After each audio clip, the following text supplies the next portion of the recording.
Agora vai. Fala pro Sandro. Ó, isso aqui. Pode falar o que é ou não? Pode falar o que é. Fala pro Sandro. O leitão que a gente matou. Quer, Lili? Quer, Lili? Uma leitãoinha no tacho. Quer, Lili? Isso aqui, ó, vai sobrar.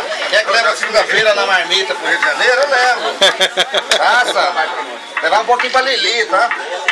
E pro Lulu eu já levei, a marmita do Lulu já tá pronta. Veio, né? O Lulu veio. Já tô esperando O Lulu tá ali. Tacho, viu, Sandro? Dá uma olhada mais de perto. Sente o cheiro aí pra você ver. Cheiro aí, ó, com tomate e cebola. Ó. Aqui é a pinga, viu? O ranço é pro Duda. Pro Dudinha. Viu? E você tá pensando que esse tachinho é pequeno? Não é não. Tachinho não é pequeno não, viu, amigão? Isso aqui é bruto, filho. Ó, tá bom. Melhor ficar com muita fome.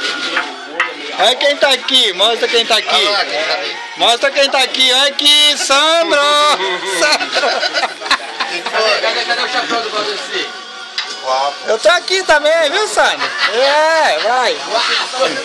Até minha neném tá aqui, olha ela aqui, ó, Isabelle. Oi, Belinha! Mas me foto, filmei. Não é nada não. É o trabalho.